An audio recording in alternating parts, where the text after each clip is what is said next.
So the self does not know itself, and the knower can have no knowledge of a thing that is not its object.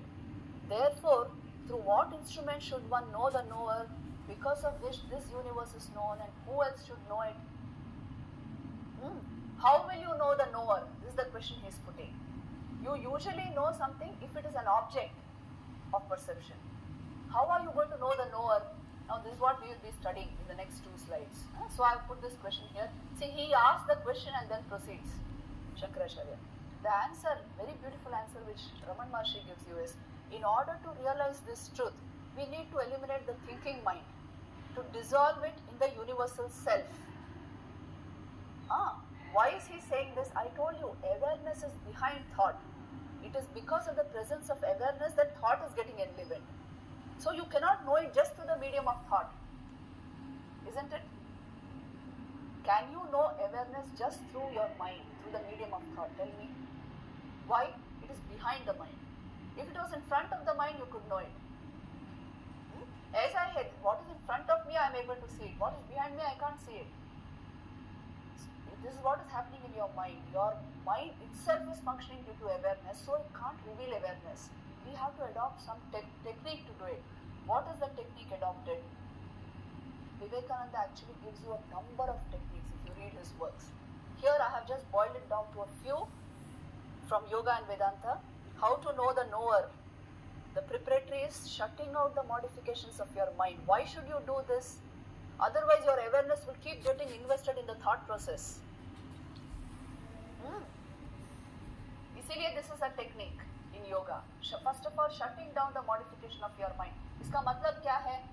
Too much of thinking, too many vrittis. You must stop that. Meditation में पहले आप यही करते हो ना? What do you do as soon as you sit in meditation? You try to stop your thoughts. So this is the first thing. The second thing is working to intensify what is called the reflected awareness in your mind. You are that awareness through which you are thinking. If you remove thought, the awareness should get intensified.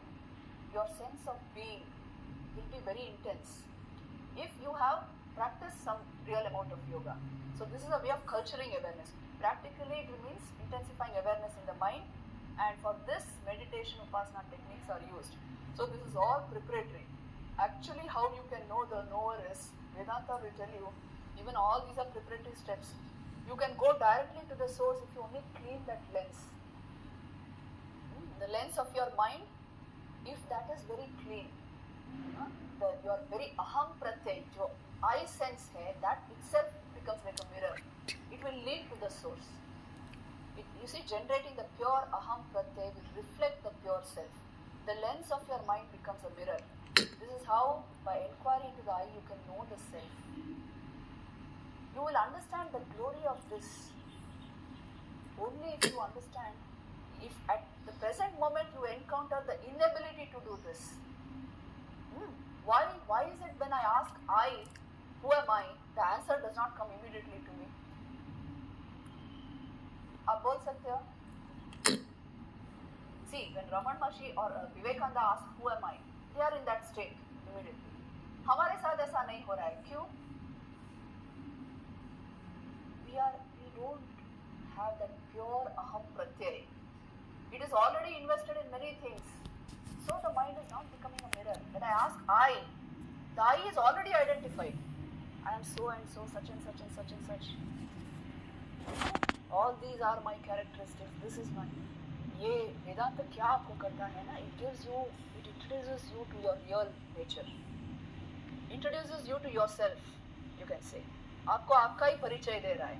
The real you is this pure aham pratyay.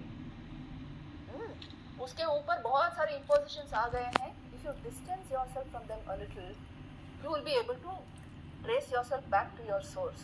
So एक बार अगर इसका glimpse मिल जाए, you can handle this equipment very well. You will live safely in this world. You don't have to worry so much about what your mind is doing. You understand? इसीलिए this self-knowledge is so very important. You see, it is tracking the real you. Even if it had no practical use, this knowledge, please see, it has enormous practical usage. But even if it didn't have, just to know yourself, isn't it important? just to know who you truly are. You know everything in the world, but you don't know yourself. The essential thing you have discounted.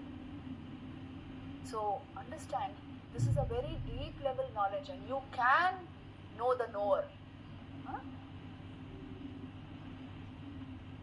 By doing this, what happens is, you see, this is again from the Chandogya Upanishad. Yo vai bhuma tat sukham na ante sukham asti bhumaiva sukham. That is why you should know it. What they are trying to tell you is, the infinite consciousness that you are, that is the source of your happiness. If you just reach that stage, you will understand where exactly happiness comes from. What is happiness, bliss, you will understand that. As long as you are working only with the mind, identified only with the mind, you are only getting very, not even filtered, you should actually say third order derivative of bliss. And that is why you are constantly searching for bliss in outer objects. थोड़ा ये ज्ञान आ जाए हमारे जीवन में, you will understand happiness is a state of mind, and the source of happiness is even behind the mind. We are studying happiness, isn't it? From where it is coming, it will become very clear to you.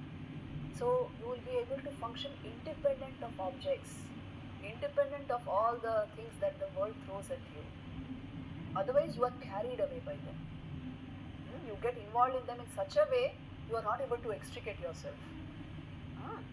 All of our problems are mainly due to this, because there is absolutely no knowledge of the subject. So, ये चीज़ यहाँ let us clear what is it exactly that they are trying to say. Now, I will make 2-3 points, and we will take up questions on this. See, where we are erring in our understanding of this is, our whole mistake is to take consciousness as an adjective to the ego. I am conscious only if I am conscious of something. ये हम करते हैं ना? We don't study consciousness in itself. We have not thought about it even. If I am conscious of something, well, जैसे अभी आपने कहा, if I am conscious of something, well, then only the word consciousness comes into my mind. This is the primary mistake. If you are not conscious of something, if something has not yet become a thought in your mind, still your awareness remains over. Please see this. Your awareness is fundamental to mind function. Before you become conscious of something, you are always still full of consciousness, your awareness itself. This is one fundamental mistake which we make, due to which we are not able to get this knowledge. Another thing is the fatal error to think that, well, only if I think, I am. If I remove thought from my mind, I don't know what will happen. अगर थोड़ा सा योग आपने practice किया हो, the way we are training you, not just shutting out thoughts from your mind, actually concentrating at the heart center with a certain amount of focus. If you have practiced it in that way, you will see awareness remains, or you will yearn for that state of removing thoughts from your mind and remaining over as that awareness. आप जितना करोगे उतना आपको पता चलेगा the truth about all this. And the third point which I would like to make here is what you are calling I. That the word you most often use, मैं, that is nothing but a reflection, a shadow of that consciousness which you are truly. You are attached to that shadow. It's a representation of who you truly are. A representation in this world. And you see this I actually comes into operation. I as the ego comes into operation only when it comes in contact with objects. इसीलिए आप objects को ज़्यादा चाहते हो. Objects should, you start accumulating, hoarding objects because your I is invested in them. You feel it is increase of objects is increase of I. The fundamental mistake is where I have identified my sense of being with my ego. Ego is nothing but a shadow of who you truly are. So थोड़ा ये आत्मज्ञान आप में आ जाए, the ego will learn to be what it is. It's a shadow, it will remain as a shadow. It's a functional entity in this empirical world, in this transactional world. But your own real identity is always something far deeper than this. Far deeper, far more majestic, far truer. It is this real you which is giving you everything that you seek in life. A deep balance, a kind of inner dignity will come into your life.